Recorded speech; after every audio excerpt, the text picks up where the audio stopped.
Hey everybody, today we're in a GMC Sierra. We're going to be showing you how to install the ProClip center mount number 855991. Before we get started, there are a couple things we want to mention.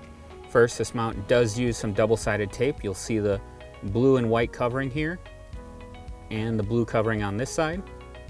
You're going to want to peel those covers off of the tape before you attach the mount to the vehicle. And that tape is designed so that if you ever have to remove it in the future, it's not going to leave any marks or residue behind. Second, always make sure you attach the mount to the vehicle before you screw anything to the face.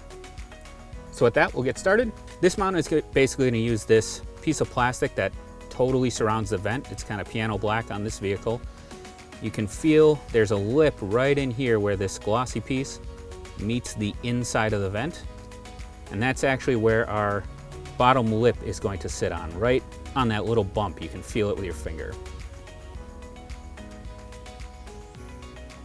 There you go. Once you get that on, all you have to do is basically just press the top of the mount with your thumb until it snaps into place.